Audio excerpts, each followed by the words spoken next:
అనగనగా అజంతా అని ఒక గ్రామం ఉండేది.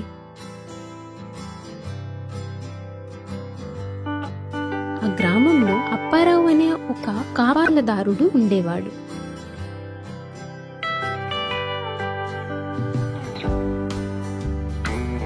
ఒకరోజు ఒక రైతు అప్పారావు దగ్గరికి వస్తాడు. యో అప్పారావా, నీతో ఒక పని పడిందయ్యా. అవునా అయ్యగారు? ఆ పనేంటో చెప్పండి అయ్యగారు. యా, నేనొక పని మీద పట్టణానికి వెళ్తున్నా. నేను తిరిగి రావడానికి 10 రోజులుగా సమయం పడుతుంది. నేను తిరిగి వచ్చేంత వరకు నా పొలం దగ్గర కొంచెం కాపలా ఉండాలయ్యా. సరే అయ్యగారు, నేను నీ పొలం దగ్గర కాపలా ఉంటానులే. ఈ రోజు నుంచి మీ పొలంలోకి కాపలాగా వెళ్తాను. సరే అప్పారావు, నేను వెళ్ళొస్తా మరి. సరే అయ్యగారు, వెళ్ళిరండి.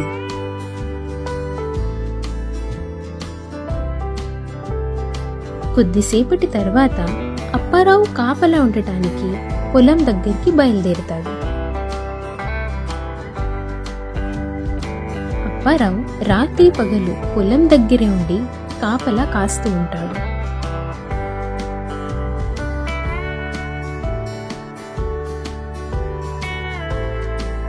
మరుసటి రోజు అప్పారావు పొలం దగ్గర నిద్రపోతూ ఉంటాడు.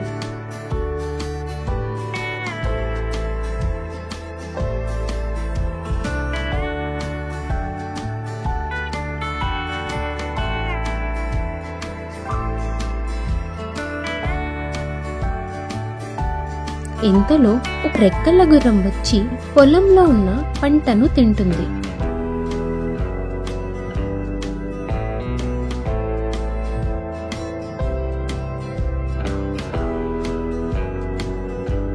ఆ రెక్కల గుర్రం కడుపు నిండా తినేసిన తరువాత మళ్లీ గాలిలోకి ఎగిరిపోయింది.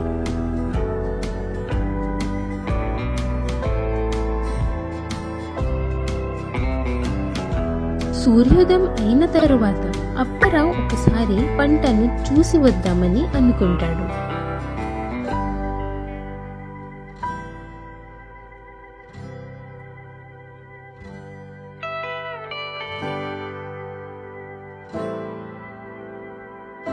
అప్పారావు పంట మధ్యలోకి వెళ్లి చూస్తే అక్కడక్కడ పంటని ఏదో ఒక జంతువు వచ్చి తిని వెళ్ళినట్టు అనిపిస్తుంది. ఈ రోజు రాత్రి మళ్ళీ ఆ జంతువు పంటను తినడానికి వస్తుంది. ఈసారి ఆ జంతువుని పట్టుకొని దాని సంగతి ఏంటో తేలుస్తా. రాత్రి అవ్వగానే పొలం దగ్గర కాపు కాస్తూ ఆ జంతువు కోసం వేచి చూస్తాడు.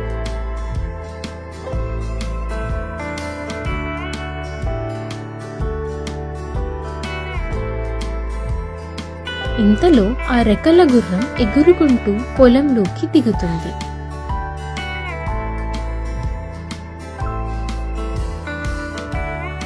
అయ్యో, ఏంటిది? ఒక గుర్రం లాగుందే. దీనికి రెక్కలు కూడా ఉన్నాయి. ఈ గుర్రం చూడడానికి చాలా బాగుంది. ఓహో, ఇది దేవలోకం నుంచి వచ్చిందా ఏంటి?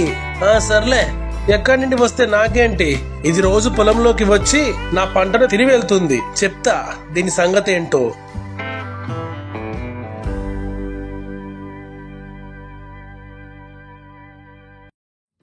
ఒరేయ్, ఆ గుర్రం నన్ను చూసి గాల్లోకి ఎగురుతుంది. దీన్ని వెంబడించి పట్టుకోవాలి. ఈ గుర్రాన్ని వదిలే ప్రసక్తే లేదు. పట్టుకోరా, పట్టుకో. దొరికిందిరా దీని తోక. ఏ గుర్రం నీ తోకని పట్టుకున్నా నీ తోకని వదిలేదే లేదు.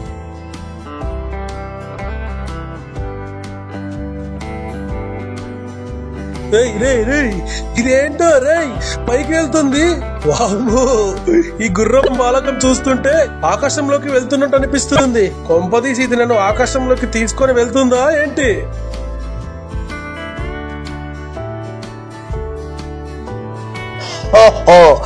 నీకు ఎంత ధైర్యం ఉంటే నా తోక పట్టుకుంటావురా?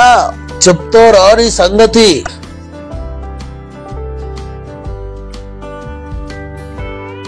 వసై గుర్రమా, కింద పడేయడానికి నీ తోకని అటు ఇటు ఊపుతావా? నా గురించి నీకు తెలియదు. నువ్వు తలకిందులుగా తిరిగినా నేను మాత్రం నీ తోకని అస్సలు వదలను.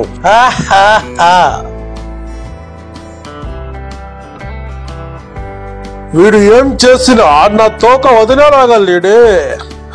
నేను ఎన్ని ప్రయత్నాలు చేసినా వ్యర్థం అవుతూనే ఉన్నాయి తప్ప వాడు మాత్రం వదలట్లేదు నా తోకనే. వాడికి చేతులు నొప్పి పెట్టినప్పుడు వాడే నా తోకని వదిలేస్తాడు. వామ్మో, ఈ గుర్రం ఏంట్రా నాయన వేగంగా వెళ్తుందా? నన్ను కింద పడేయడానికే చివరి ప్రయత్నాలు చేస్తున్నట్లుంది. ఇంకా నేను ఎక్కువసేపు ఈ గుర్రం తోక పట్టుకోలేను, నా వల్ల అవ్వట్లేదు. నొప్పికి తట్టుకోలేకపోతున్నాను రా బాబోయ్. ఈ గుర్రం తోక వదిలేస్తా. ఒరే బాబో, నేను కింద పడిపోతున్నారా? ఎవరైనా నన్ను కాపాడండి. నేనేంటి చెరువులోకి పడితే ఇక్కడ ప్రత్యక్షమయ్యాను? ఇదేం లోకమో, మాయాలోకమా? ఇక్కడ నేను తప్ప ఎవరూ లేరే. చాలా దూరం నుంచి వస్తున్నా. ఈ లోకం చూడ్డానికి చిన్నగా కనిపిస్తుంది కానీ నడుస్తుంటే వస్తూనే ఉందిరా బాబు. ఆహా, ఇక్కడ చాలా అద్భుతంగా ఉంది. ఇది ఏం లోకమో తెలియదు కానీ ఇక్కడ మహా అద్భుతంగా ఉంది. ఆహా, ఇక్కడ ఉంటే స్వర్గంలో ఉన్నట్లుగానే ఉంది.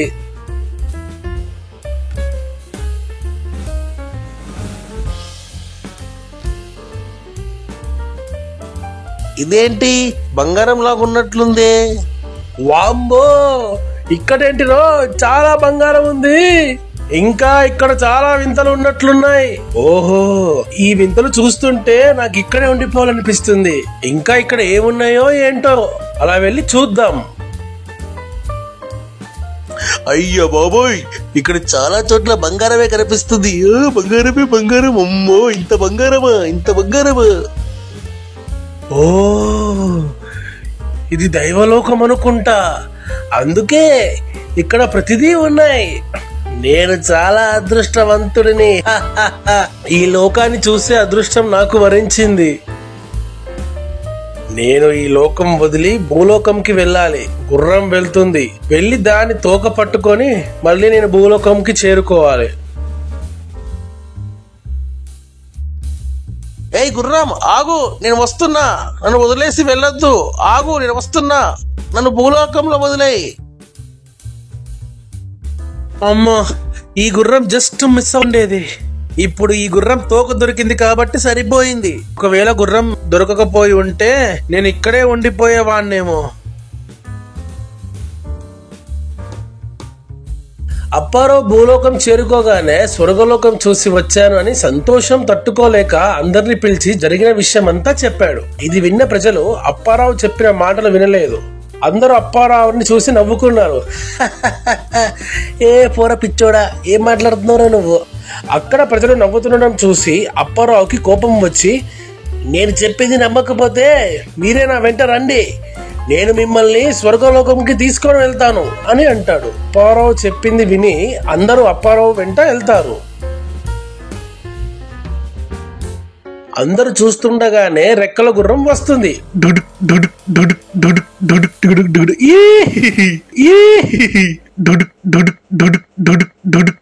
తరువాత అక్కడికి వచ్చిన వాళ్ళు చూసి ఆశ్చర్యపోతారు. వామ్మోరే, ఏంట్రా ఇది?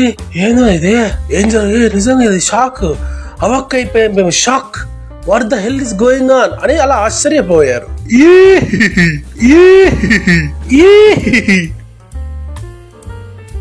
గుర్రం పైకి ఎగరబోతుంది. నేను గుర్రం తోక పట్టుకుంటాను, మీరు నా కాళ్ళు పట్టుకోండి అని అంటాడు. అలా ఒకరు కాళ్ళు ఒకరు పట్టుకొని గుర్రంతో పాటు అందరూ ఆకాశంలోకి ఎగిరి వెళ్ళిపోతారు.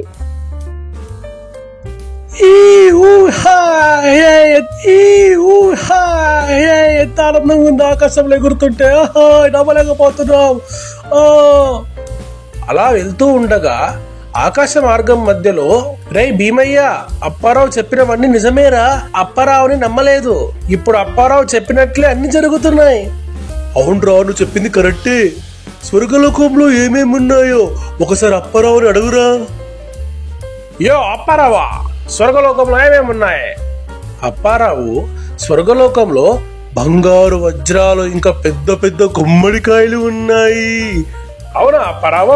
పెద్ద పెద్దవి అని అంటున్నావు కదా, ఎంత పెద్దగా ఉంటాయి? అప్పుడు అప్పారావు, ఇదిగో ఇంత పెద్దవిగా ఉంటాయి అని గుర్రం తోకని పట్టుకొని ఉన్న చేతుల్ని వదిలేస్తాడు. అయ్యో చేతులు వదిలేసా. యా చేతులు వదిలేసి అందరిని చంపేశావు కదరా అప్పారావు.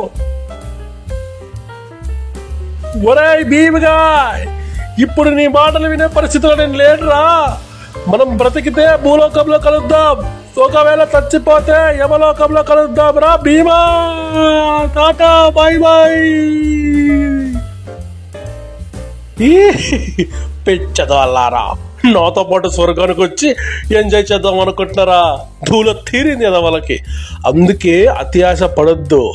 దేవుడిచ్చిన గొప్ప జీవితాన్ని హ్యాపీగా బతకాలి, అంతేగాని అతి ఆశకి పోవద్దు. సన్నాసులారా. వామ్మా, పడిపోతున్నాడు రా నాయనా, గాల్లో ఉన్నాడు రా.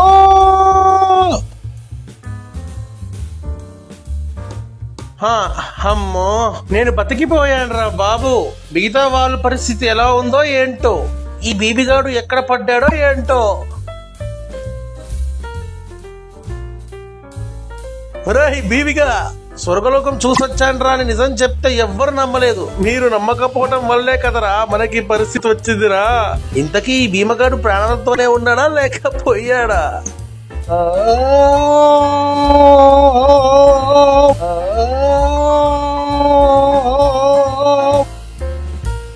ఊరై అప్పిగా, స్వర్గలోకంలోకి తీసుకుని వెళ్తానని చెప్పి యమలోకానికి పంపించేలాగా చేసావు కదరా. వామ్మో, అదృష్టం బాగుంది కాబట్టి బతికిపోయా, లేకుంటే ఈ సమయానికి యమలోకంలో ఉండేవాడిని. ఊరే అప్పిగా, ఇంతకి ఉన్నావా పోయినావారా? ఓయ్చలో, ఎవరన్నా చెట్టెక్కి దిగుతారు, నేనేంటో అసలు చెట్టే ఎక్కకుండానే చెట్టు దిగే పరిస్థితి వచ్చిందిరా బాబు. ఇదంతా అప్పారావు గడి వల్లే జరిగింది. అమ్మో, అబ్బో, అబ్బో, పడిపోతున్నాడు రా నాయనా, గాల్లో ఉన్నాడు రా. ఎక్కడో పడతాననుకుంటే అమ్మో, కొండల మధ్యలో పడిపోతున్నాయేంట్రా. ఈ అడవి చాలా పెద్దగా ఉంది, ఇది ఏమడివో ఏంటో.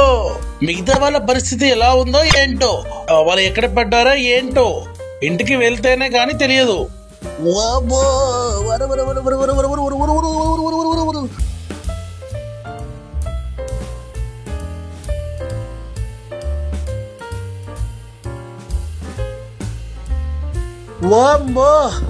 నేను ప్రాణాలతోనే ఉన్నాను రా బాబో.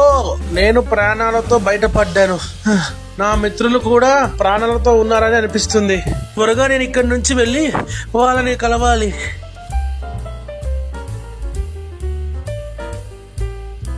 తరువాత అందరూ గ్రామానికి చేరుకుంటారు.